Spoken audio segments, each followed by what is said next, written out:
orang lain.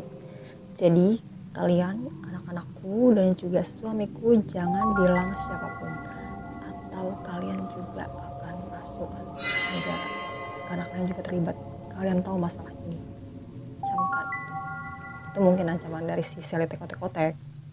Nah, karena si David ini tipe suami-suami takut istri, jadinya atas perintah si Sally Notek ini, si David pun yang polos itu ya membakar lah mayatnya si Loreno.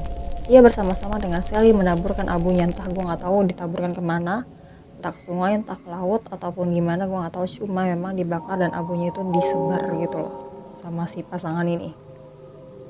Jika ada yang bertanya sama dia, di mana sih keberadaan si Katie Loreno, Sally bakal bilang kalau ya Loreno telah melarikan diri entah kemana, dia pindah dari sini, dia kabur dengan kekasihnya.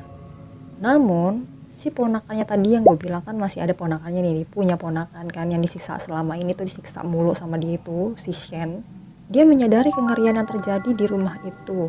Itulah sebabnya pada Februari 1995 ia membuat rencana untuk kabur karena dia juga mikir gila, ini udah parah banget, gue mesti kabur dari sini. Shane pun telah mengambil foto Loreno saat wanita itu masih hidup, disiksa, kekurangan gizi, dan juga tinggal di ruang bawah tanah yang dingin di sebelah radiator. Pemuda itu kemudian menunjukkan foto-foto tersebut kepada Nikki, salah satu anak si Sally itu, dan menceritakan rencananya, yakni ia akan menunjukkan foto-foto itu kepada polisi sebagai bukti kejahatan si Sally. Namun Nikki yang takut dengan apa yang mungkin terjadi akhirnya bilang lah, dia ngadu ke ibunya itu. Nah, tahu info kayak gitu akhirnya si Sally ngamuk, dia bilang sama si David, dia minta si David itu untuk door si Shane. Dan bodohnya si David tuh mau dia ngedor palanya si Shane itu. Dan akhirnya sama seperti kayak Loreno, si pasangan ini kemudian membakar tubuh Shane di halaman rumah mereka dan menaburkan abunya ke sungai.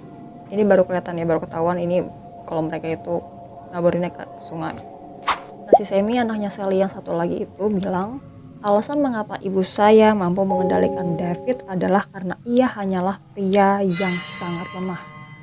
Ia tidak punya nyali, ia bisa saja menikah dan bahagia menjadi suami yang luar biasa bagi seseorang, karena ia sebenarnya bisa melakukannya.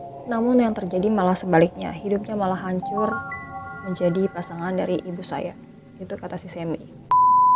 Nah, kejahatan si Sally Notek ini gak cuma berhenti di Loreno dan juga Shane doang, karena ia masih melakukan kejahatan satu lagi. Ada satu korban lagi.